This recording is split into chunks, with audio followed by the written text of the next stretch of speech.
Welcome to Blonde Cards and Crafts. Let's make something together.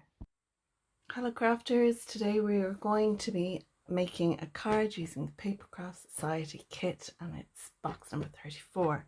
For this one I'm using a ready-made card. This is a 6x6 card, so you need a piece of 12x6 and score it then at 6. This one you can see it's just a little bit shy of 6 inches, but that's okay. So I'll just burnish the edge there. Next I want a piece on this, and I've taken some of the ombre cardstock that we get in the kit. This one, I hope you can see, it's darker towards the bottom, so it's a lovely ombre effect cardstock. So I want to cut this down, and I've cut it down to a piece that measures 5.5 by 5.5. And I have the dark edge down here and the lighter one on the top, so it'll sit like that. Next, on top of that, I have this piece of cardstock. It measures 2.5 by 5, and you can see there's some ink on this. This one I stamped myself using stamps out of the pack.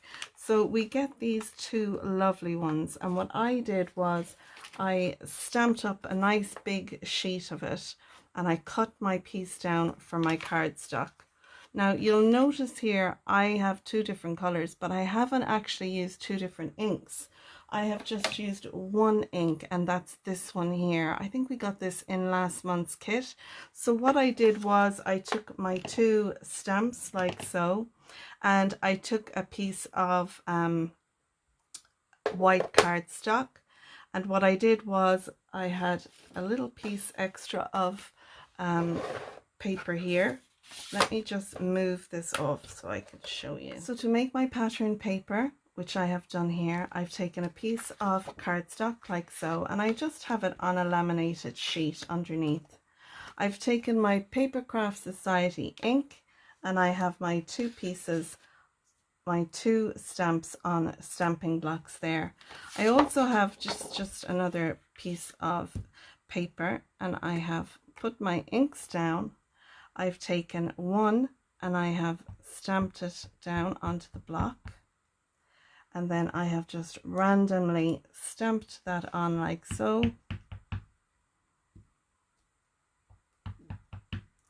and I'll stamp some of it off the page and some of it will be upside down, just like so. And I'm not being particularly fussy or anything. Now I will take this one and I will stamp it into the ink, and then I stamp it off one time and then bring it up and stamp it in, and that gives me my lighter color. So again, I'll stamp it on, stamp it off once, and then bring it in and add it like so. And I just keep doing that, stamping it off, and I'll add this one in here,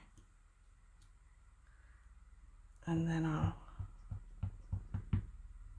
stamp it off. And remember to stamp it off, sometimes I forget.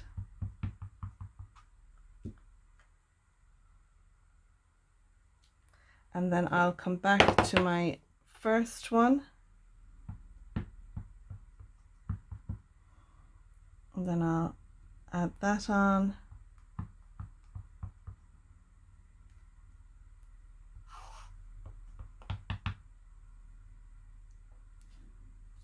and I just keep doing that until I have built up my pattern that I want.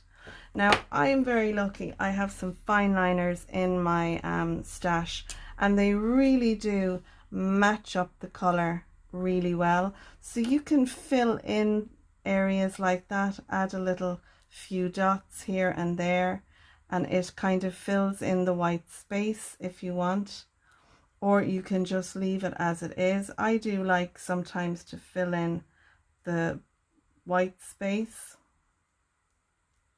If we had a smaller leaf, in the stamping set, we could have filled in more of the areas using that, but you get the idea there. You can just fill that in. The same here, you just go back in over it later on when you're done and just fill in. So that's how I got my pattern paper that I used for my piece on my card. So with that in mind, I have my piece here, which is going to sit nicely, and I'll make sure that when my pattern paper goes down, I'm going to leave a nice border the whole way around like so. I also took my ink and a piece of cardstock, and what I did was I went over the whole piece of cardstock like so, and I punched out 3 round 2¼ inch round pieces.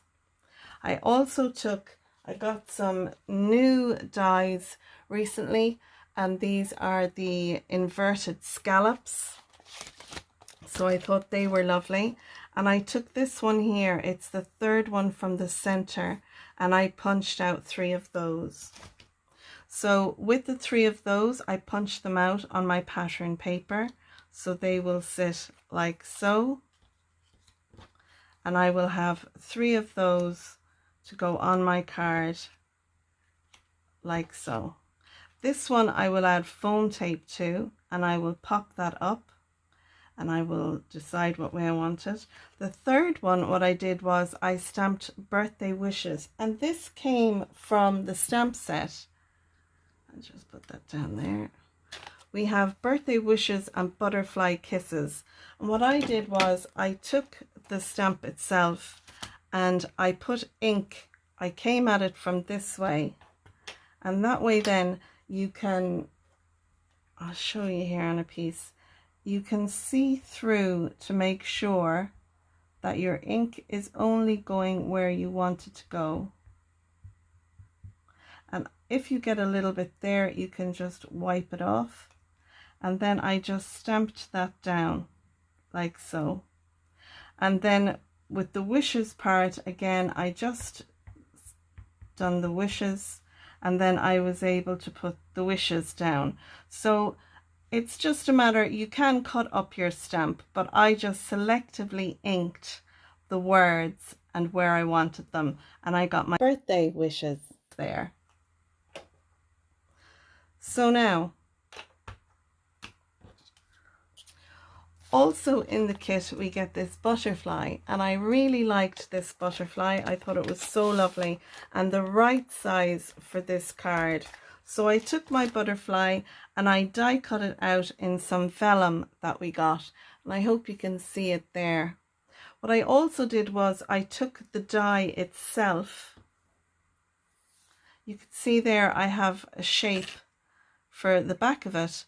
What I did was I took the die and some of this cardstock and I drew around my die with a pencil, and then I took my scissors and I fussy cut around that, and that gave me a shadow piece for my butterfly. And I like to do that with sentiments. In this kit we get Fly High, and it comes with the shadow. So it's always handy if you don't get a shadow with your dies to just draw around the die itself, and that will give you a shadow. So I have 2 of these, and I'm going to put my 2 butterflies on there like so, and then this piece will be popped up. Now the only other thing that I did with this was, and if I move these out of the way, I took the inside of my card and I did again 1st and 2nd generation stamping on the inside. So the outside will read butterfly wishes or birthday wishes, and inside I'm going to put and butterfly kisses. So the whole sentiment will be used. So let's go ahead now and assemble our card. So to assemble my card, I'm going to use some of my Collal glue. I put it in this fine tip bottle. What I did was I pulled out the tip, and it just makes it easier to add my liquid glue to this. So I'll just add my glue both sides of this are an ombre. And you can see there, I do like having a precision tip on the bottle, but it just, I think for when you're doing stuff like this, you don't really need that finer tip, but it is a lovely bottle to use. So I'll center this now on the front of my card base. And then I'll add my little pattern paper panel.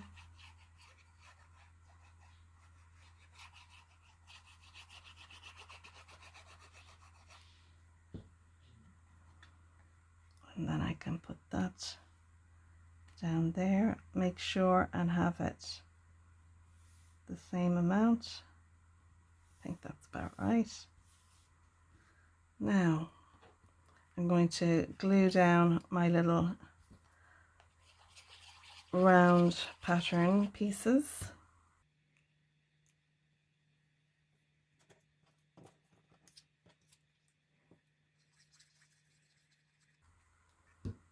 And I shall decide where I want them to go in a minute, once we have our birthday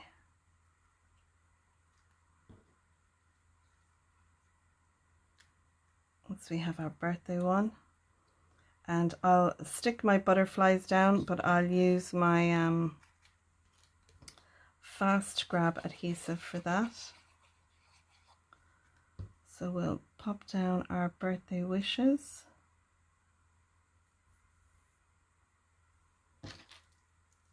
And now we'll get some foam for our birthday wishes. I've added some foam to the back of my birthday wishes circle, and now it's just a matter of taking some of my Cosmic Shimmer glue. I'm going to add that just to where the body would be. I'm leaving the wings so they're not glued down on our piece. They will flatten down once they go into the envelope, but I'm sure whoever gets the card, they might notice and fluff them up. You could put a little piece of foam tape behind the wings, or some hot glue is what I like to put behind the wings. A little dab of hot glue either side of the wing, and I find that keeps it propped up. And I can have it as, you know, the wings can be as propped up as I like, or as low down. So that's a little tip if you want to keep your butterfly wings up. And I think I'll just have them overlapping so you can still see the scallop on both of these, but it's touching the two of them. And we want to make sure that our sentiment is straight, which I think it is. Lovely. Okay.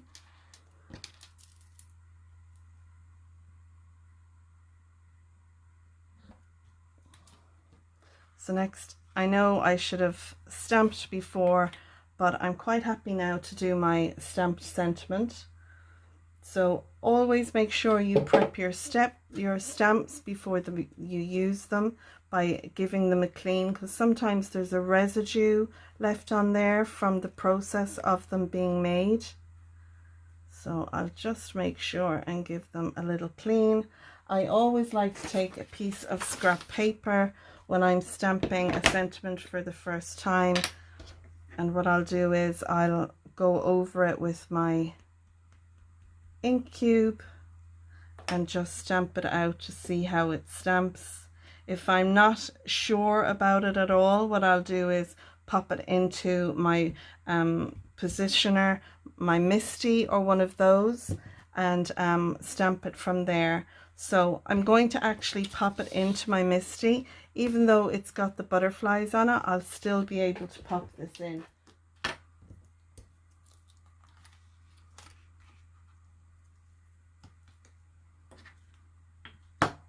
On my magnets, I'm going to clean off my stamp. Really make sure that's clean, because I don't want it to leave some ink down there. And now I can decide where I want my butterfly kisses to be. And I'm happy with that. So I'll pick up my stamp, And that way then I'll be able to see where I'm inking. Now, when you leave a stamp intact like this, you can get the ink sometimes where you don't want it. I got it a little bit on the wishes, so I'll just rub that little bit off there, and that way then I can stamp this down. It's the great thing about having a stamp positioner.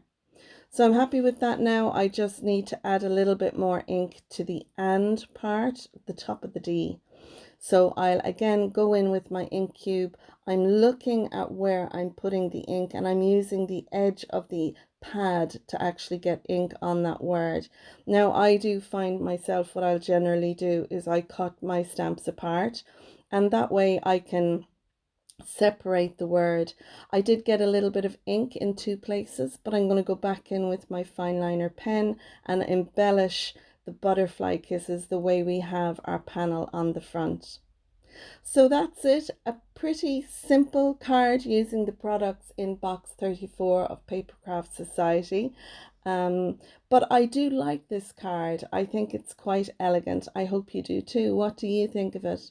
Don't forget that you don't have to use a scalloped edged card base. You can use a regular 6x6 card base or make one yourself.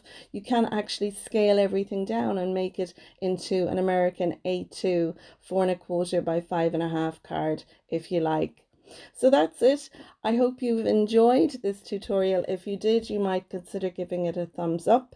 If you're a subscriber, thanks for subscribing. And if not, you might click that bell icon down below. That way you'll be notified every time I post a new video. Until next time, folks, and our next video using the Papercraft Society box 34. Take care, stay safe, and thanks for watching.